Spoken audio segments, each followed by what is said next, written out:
Kembali lagi di kisah Abu Nawas. Jangan lupa subscribe dan like dengan penuh kisah menariknya.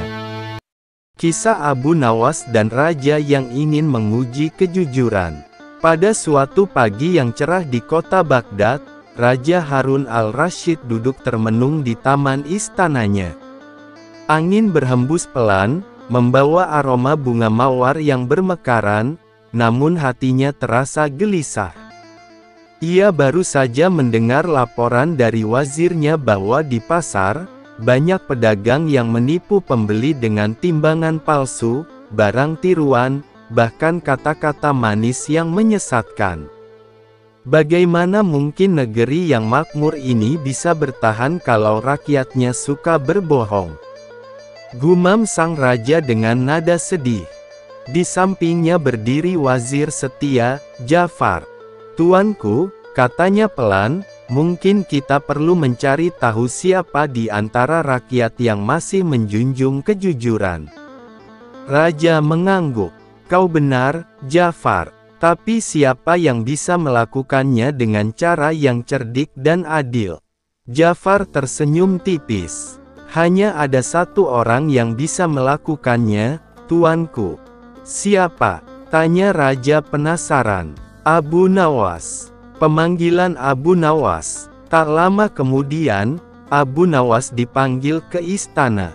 Ia datang dengan mengenakan jubah lusuh dan sorban yang agak miring, penampilan khasnya yang sederhana namun selalu menandakan otak yang bekerja tajam. "Wahai Abu Nawas," ujar raja dengan nada serius, "aku ingin tahu, masih adakah rakyatku yang benar-benar jujur? Aku ingin kau cari orang itu untukku. Jika ada, aku akan memberinya hadiah emas seberat timbangan kepalanya sendiri." Abu Nawas tersenyum. "Baik, tuanku. Tapi izinkan hamba yang menentukan cara untuk mengujinya." Raja menatap tajam. "Baik, tapi ingat, aku tidak ingin permainan. Aku ingin kebenaran." "Jangan khawatir, tuanku," kata Abu Nawas sambil menunduk. "Kebenaran akan datang, meski sering terlambat dan berpakaian seperti lelucon." Pengumuman di pasar Baghdad. Keesokan harinya, Abu Nawas berdiri di tengah pasar Baghdad. Ia memukul gong kecil sambil berteriak, "Wahai penduduk Baghdad, dengar baik-baik.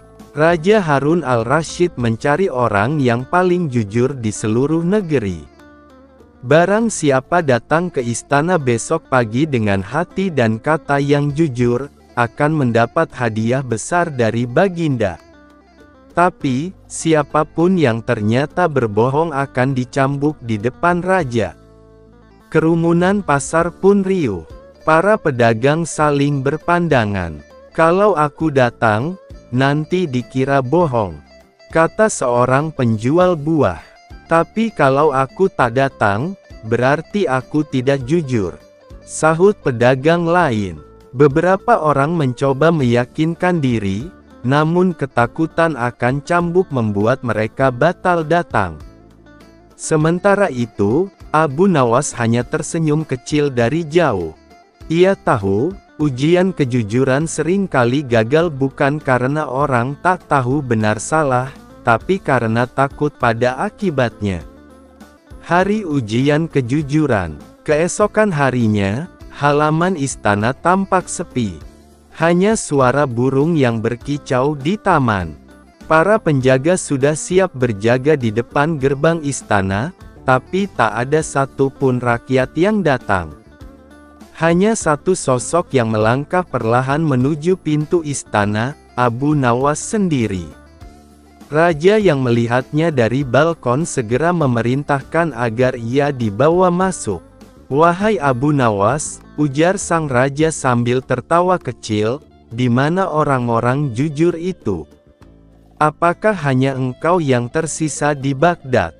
Abu Nawas menunduk hormat, lalu berkata dengan tenang, "Tuanku, mereka semua takut.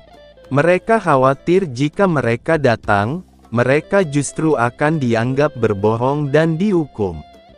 Maka mereka memilih diam." Tapi hamba datang karena ingin tahu, apakah tuanku benar-benar akan memberi hadiah seperti yang dijanjikan, ataukah hanya ingin mencari kambing hitam untuk dicambuk. Raja terkejut, lalu tertawa keras. Jadi, kau malah balik mengujiku, Abu Nawas. Abu Nawas tersenyum cerdas. Benar, tuanku. Karena kejujuran tidak hanya diuji oleh rakyat terhadap raja, tapi juga oleh raja terhadap janjinya. Suasana istana menjadi hening. Wazir Jafar menatap Abu Nawas kagum, sementara para pengawal berbisik-bisik memuji keberaniannya. Secara diam-diam suatu hari Raja Harun al-Rasyid pergi berekreasi ke suatu tempat, lah ditemani seorang menteri bernama Jafar, seorang teman minum bernama Yakub dan Abu Nawas. Ketika sedang berjalan, dari kejauhan mereka melihat seorang kakek menunggangi seekor keledai. Tanyai orang tua itu, perintah sang raja kepada Jafar. Begitu mendekat, Jafar menghampirinya. Maaf kek, Anda dari mana dan mau kemana? Tanya Jafar. Dari Basrah mau ke Baghdad, jawab si kakek. Ada keperluan apa? Tanya Jafar. Mencari obat untuk mataku ini, jawab si kakek sambil memperlihatkan matanya yang sakit kepada Jafar dan Yakub. Tiba-tiba Baginda berbisik kepada Abu Nawas, kamu ajak ia bergurau. Jangan Baginda, kasihan ia orang tua. Saya takut ia akan marah, jawab Abu Nawas. Sudahlah, itu nanti urusanku. Pokoknya ajak ia bergurau, desak sang raja. Baiklah kalau begitu, kata Abu Nawas. Abu Nawas segera beranjak menghampiri si kakek dan kemudian memulai percakapan. Kek, misalkan aku berikan Anda resep untuk obat mata Anda itu, imbalan apa yang akan Anda berikan kepadaku? Tanya Abu Nawas. Pokoknya aku akan memberikan imbalan yang sesuai untukmu, jawab si kakek. Tolong dengarkan baik-baik resep yang akan aku berikan ini, kata Abu Nawas. Baik, lekas sebutkan, jawab si kakek tidak sabar. Begini, kakek ambil 3 tiupan angin, 3 sengatan terik matahari, 3 pantulan cahaya rembulan dan ditambah 3 sorot lampu biasa. Setelah semua terkumpul, maka tumbuklah pada sebuah lumpang yang tak berlubang. Selanjutnya kakek taruh ramuan yang telah lembut itu ke dalam sebuah mangkok besar yang sudah pecah berkeping-keping, lalu kakek simpan di udara selama 3 bulan. Setelah masa 3 bulan, oleskan ramuan itu ke matanya yang sakit sebanyak 3 kali sebelum tidur. Insya Allah matanya akan sembuh, jelas Abu Nawas. Si kakek pun naik pitam, ia tiba-tiba turun dari keledainya menghampiri Abu Nawas seraya berkata, ambil keledai ini sebagai imbalan awal, kata si kakek sambil memalingkan wajahnya, lah kemudian menambahkan, dan jangan lupa, jika setelah menggunakan resepmu itu mataku jadi sembuh, aku akan memberimu lagi imbalan berupa seorang budak wanita yang setia melayanimu. Jika kelak ternyata kamu telah mati terlebih dahulu meninggalkan aku, budak wanita itu pasti sudah menjemputmu di neraka sana, lah akan setia meludahi matamu dan memukuli wajahmu sambil berteriak mengolok-olokmu. Mendengar jawaban si kakek yang cukup telak itu, sang Raja Harun al-Rasyid seketika tertawa terpingkal-pingkal. Beri orang tua itu hadiah, kata sang raja sambil menahan tawanya. Terima kasih Baginda, jawab si kakek dengan senang hati, kemudian ia pun pamit pergi. Sang raja melihat Abu Nawas terbengong-bengong di tempatnya. Karena merasa kasihan sehabis balik dikerjai si kakek gara-gara ulahnya, Baginda menyuruh Jafar untuk memberinya hadiah juga. Membayar dengan bunyi, Pada suatu hari dalam sebuah perjalanan jauh menuju suatu tempat, Abu Nawas merasa kelaparan.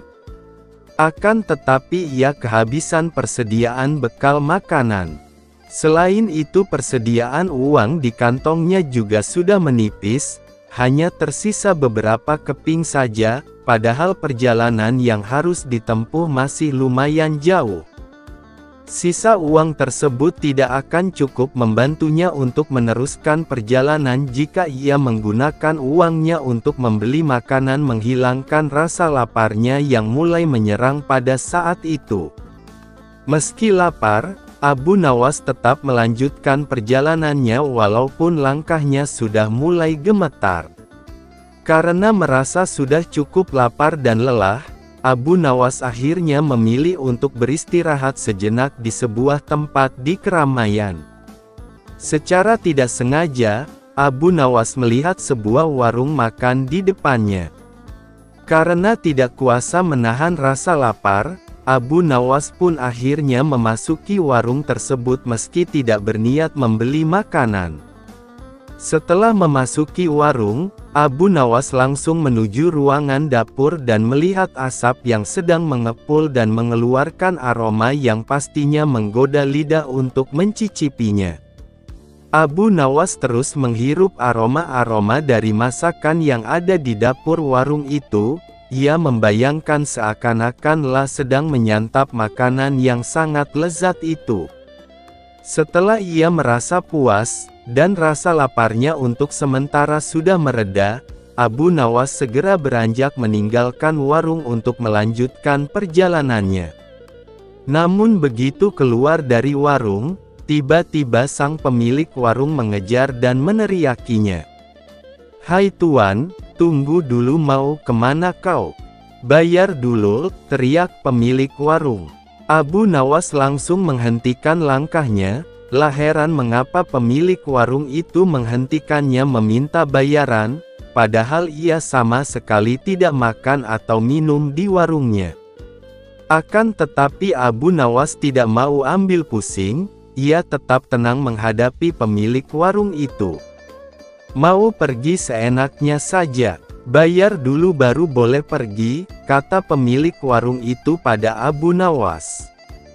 Mendengar perkataan pemilik warung itu, Abu Nawas langsung menganggukkan kepala tanda setuju akan membayar.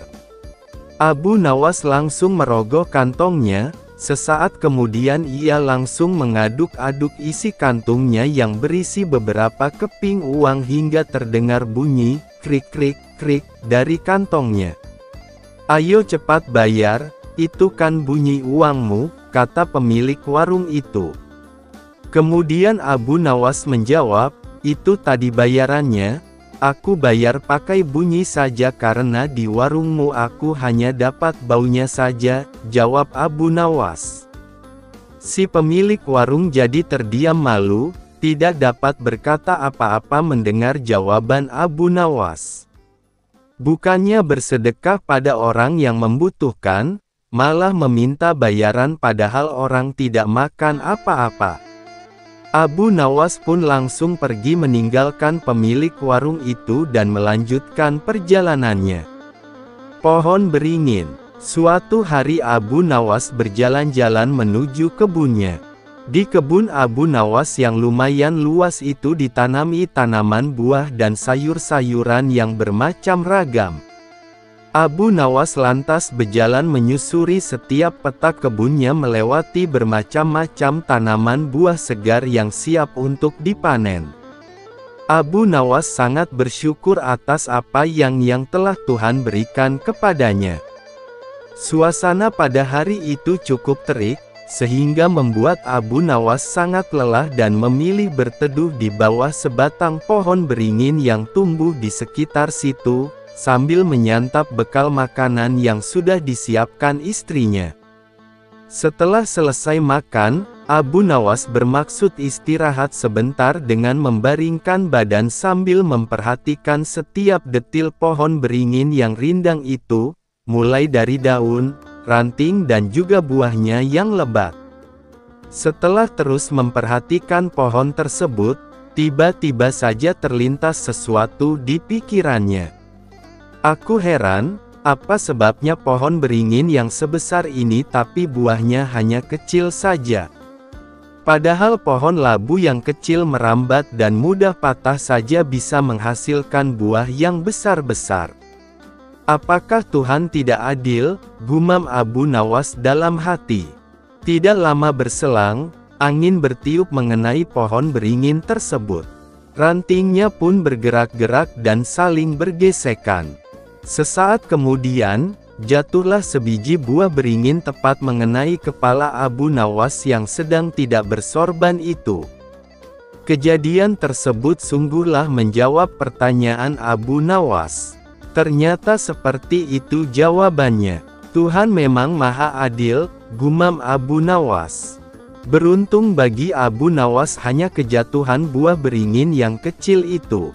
Bagaimana jadinya jika pohon beringin buahnya sebesar labu? Tidak terpikirkan apa yang akan dialami oleh Abu Nawas. Tuhan telah menciptakan setiap makhluknya dilengkapi dengan kekurangan dan kelebihannya, dan semua itu berjalan sesuai dengan fungsi dan kodratnya masing-masing.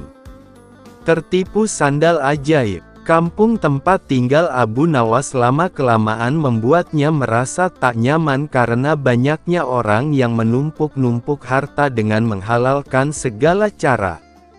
Otomatis hal ini membuat Abu Nawas gusar, karena sebagai seorang ulama, Abu Nawas berpikir bahwa hal itu bertentangan dengan ajaran agama. Untuk menghentikan perbuatan buruk tersebut, Abu Nawas memutar otak mencari ide yang tepat untuk menyadarkan banyak orang. Setelah berpikir panjang, akhirnya ia menemukan ide cemeriang yaitu ide sandal ajaib. Dengan mengambil peralatan sederhana, berangkatlah ia ke pasar untuk gelar tikar menjual sandal-sandal. Sandal ajaib, sandal ajaib, sandal ajaib, kata Abu Nawas berkali-kali di pasar. Sesaat kemudian muncullah salah seorang pemuda yang melihat-lihat barang dagangannya. "Silahkan tuan, mau mencari apa?" tanya Abu Nawas. "Saya ingin mencari sandal yang bisa merubah hidupku yang miskin ini," jawab pemuda itu. "Apa maksud tuan?" tanya Abu Nawas. "Saya ini sudah lama hidup miskin dan ingin sekali kaya raya. Saya ingin membeli barang yang bisa memberikan saya keberuntungan," kata pemuda itu. Sejurus kemudian, Abu Nawas menawarkan salah satu sandal ajaibnya, lah mengatakan bahwa sandal itu akan merubah penggunanya dari tak punya menjadi orang yang punya. Karena tertarik, pembeli itu akhirnya jadi juga membeli sandal ajaib itu walaupun dengan harga yang lumayan mahal. Si pemuda langsung saja memakai sandal itu berkeliling kampung dengan harapan semoga keberuntungan segera berpihak kepadanya. Akan tetapi, harapannya tak kunjung terwujud. Jangankan keberuntungan, si pemuda malah dikira pencuri di kampung tersebut. Untung saja para warga tak sampai menghakiminya. Karena merasa tertipu, pemuda itu kembali lagi menemui Abu Nawas untuk protes. "Assalamualaikum," sapa pemuda itu. "Waalaikumsalam. Ah, ternyata tuan, bagaimana kabar tuan?" tanya Abu Nawas. "Kabar jelek. Aku sering ditimpa kemalangan gara-gara sandal ini.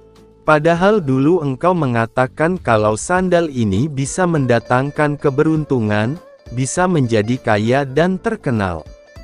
Tapi mana buktinya?" protes si pembeli. "Seingat saya tidak pernah mengatakan seperti itu tuan," sangga Abu Nawas.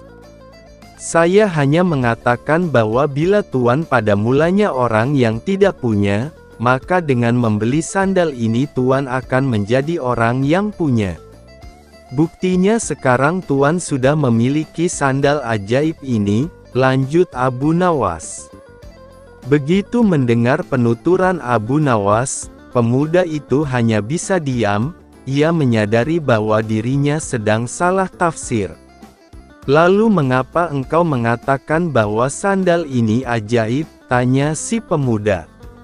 "Karena merek sandal ini adalah ajaib, sandal ajaib," jawab Abu Nawas. Akhirnya pemuda itu pergi begitu saja tanpa mengucapkan sepatah kata pun. "Tunggu Tuan, saya ingin mengatakan sesuatu kepada Tuan. Mungkin saja akan ada manfaatnya," kata Abu Nawas.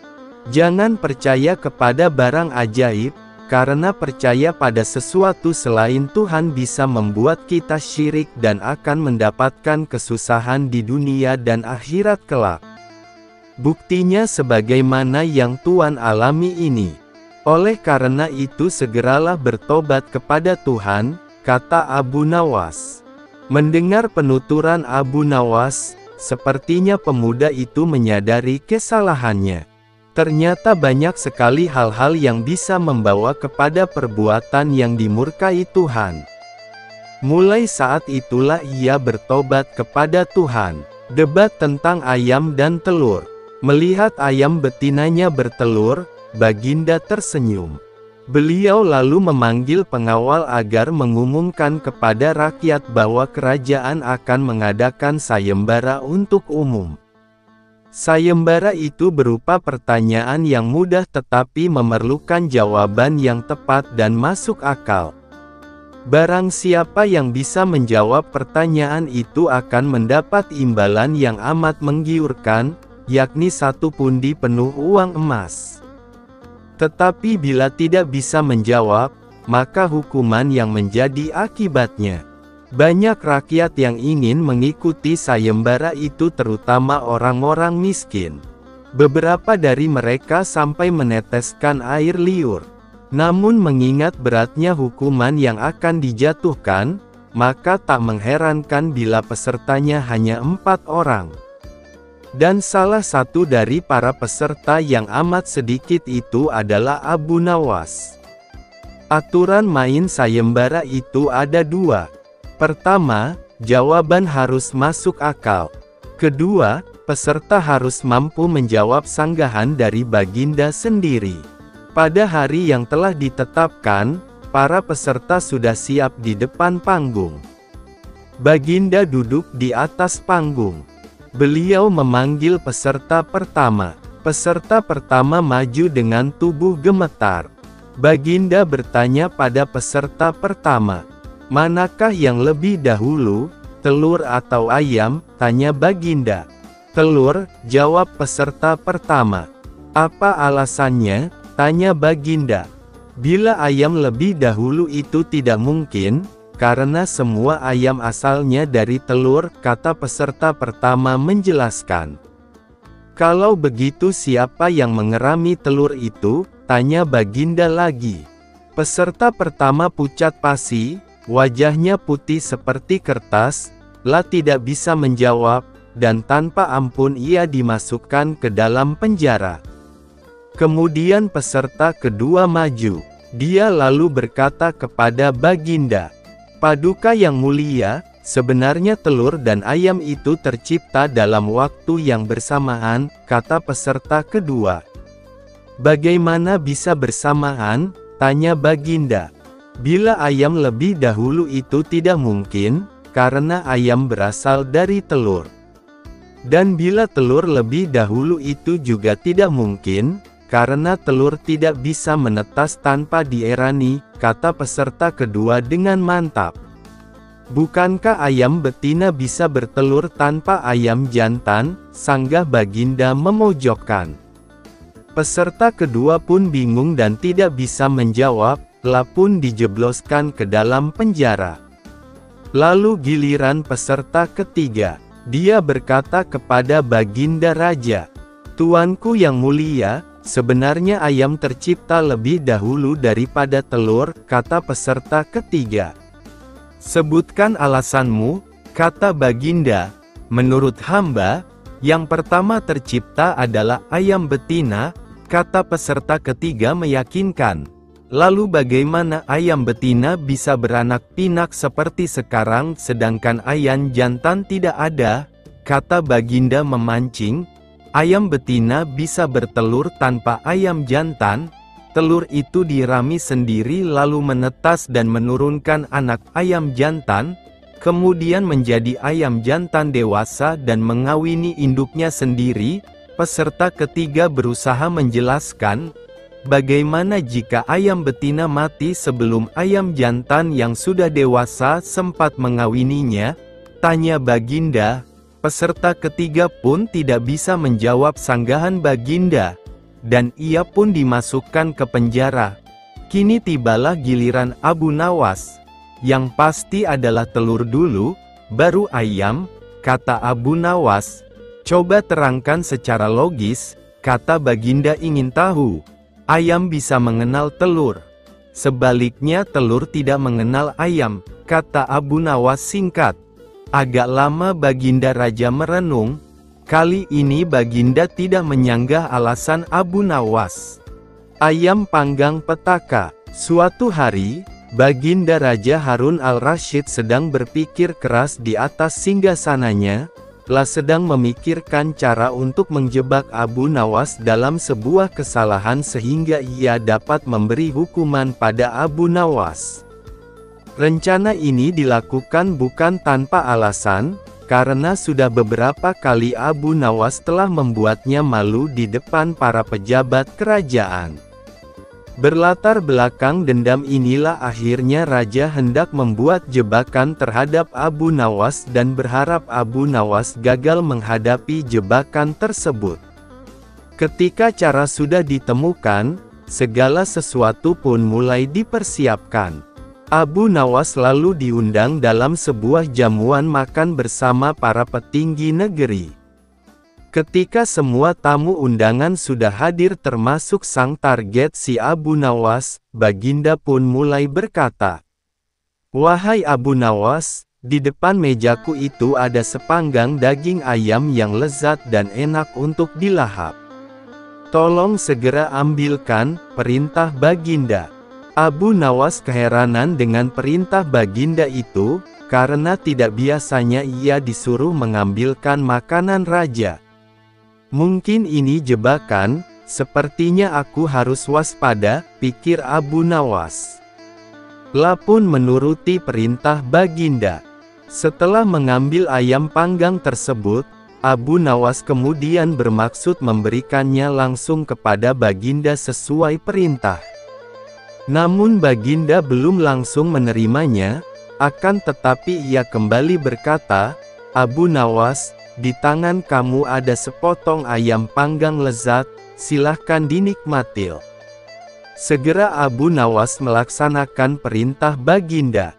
Akan tetapi begitu ia hendak menyantap ayam panggang tersebut, tiba-tiba Baginda kembali menyela. "Tapi ingat Abu Nawas, dengarkan dulu petunjuknya. Jika kamu memotong paha ayam itu, maka aku akan memotong pahamu. Dan jika kamu memotong dada ayam itu, maka aku juga akan memotong dadamu. Tidak hanya itu saja, jika kamu memotong dan memakan kepala ayam itu, maka aku akan memotong kepalamu. Akan tetapi kalau kamu hanya mendiamkan saja ayam panggang itu, akibatnya kamu akan aku gantung." Ternyata dugaan Abu Nawas benar, Baginda ingin menjebaknya. Abu Nawas merasa bingung dengan petunjuk yang dititahkan Baginda itu. Dalam kebingungannya, ia semakin tersiksa karena ayam panggang lezat yang harusnya bisa memuaskan rasa laparnya sejak sampai di istana, malah menjadi petaka baginya. Abu Nawas pun mulai memutar otak cerdasnya untuk menemukan ide meski sedang di bawah tekanan. Suasana di ruang makan itu menjadi tegang, para pejabat saling memandang dan ada yang berbisik kecil. Mereka yang hadir tidak mengerti dengan maksud Baginda terhadap Abu Nawas, karena mereka juga tidak diberitahukan sebelumnya. Mereka hanya bisa menebak-nebak di dalam hati. Waktu terus berjalan hingga beberapa saat lamanya. Baginda dan para pejabat kerajaan mulai menikmati hidangan yang disediakan, sedangkan Abu Nawas hanya bisa memegang dan melihat-lihat ayam panggang saja. Tidak berapa lama setelah itu, Abu Nawas mulai bertingkah aneh, ia mulai membolak-balikkan ayam panggang itu. Sejenak suasana menjadi hening. Kemudian Abu Nawas mulai mendekatkan ayam panggang itu tepat di indera penciumannya. Baginda dan para pejabat yang hadir mulai bingung dan tidak mengerti apa yang dilakukan Abu Nawas. Mereka terus memperhatikan Abu Nawas. Kemudian terlihat Abu Nawas mendekatkan indera penciumannya tepat di bagian pantat ayam panggang yang kelihatan sangat lezat itu, pun terus melakukan itu berulang-ulang. Jika saya harus memotong paha ayam ini, maka Baginda akan memotong pahaku. Jika saya harus memotong dada ayam ini, maka Baginda akan memotong dadaku. Jika saya harus memakan dan memotong kepala ayam ini, Baginda akan memotong kepalaku. Dan jika saya diam saja maka saya akan digantung. Tetapi coba lihat sekarang, yang saya lakukan adalah menciumi pantat ayam ini, kata Abu Nawas. Apa maksudmu wahai Abu Nawas? Tanya Baginda. Maksud hamba adalah jika hamba melakukan demikian maka Baginda juga akan membalasnya demikian, layaknya ayam ini. Nah, saya hanya mencium pantat ayam panggang ini saja, maka Baginda juga harus mencium pantat ayam panggang ini pula, jelas Abu Nawas. Sontak saja penjelasan Abu Nawas itu membuat suasana yang tegang menjadi tampak tidak menentu. Para pejabat yang hadir menahan tawa, karena takut dihukum raja. Sementara itu, Baginda Raja yang mendengar ucapan Abu Nawas mulai memerah mukanya, merasa sangat malu. Baginda pun cepat-cepat berencana merubah keadaan yang sangat memalukannya itu, pun segera memerintahkan Abu Nawas untuk pulang dan membawa serta ayam panggang dan beberapa makanan lain, karena ia belum sempat makan. Wahai Abu Nawas, cepat pulanglah, jangan sampai aku berubah pikiran, kata raja. Abu Nawas pun segera pamit pulang beserta ayam panggangnya. Setibanya di rumah, ia mengundang beberapa tetangganya untuk makan bersama menikmati ayam panggang yang tadi hampir saja menjadi petaka baginya.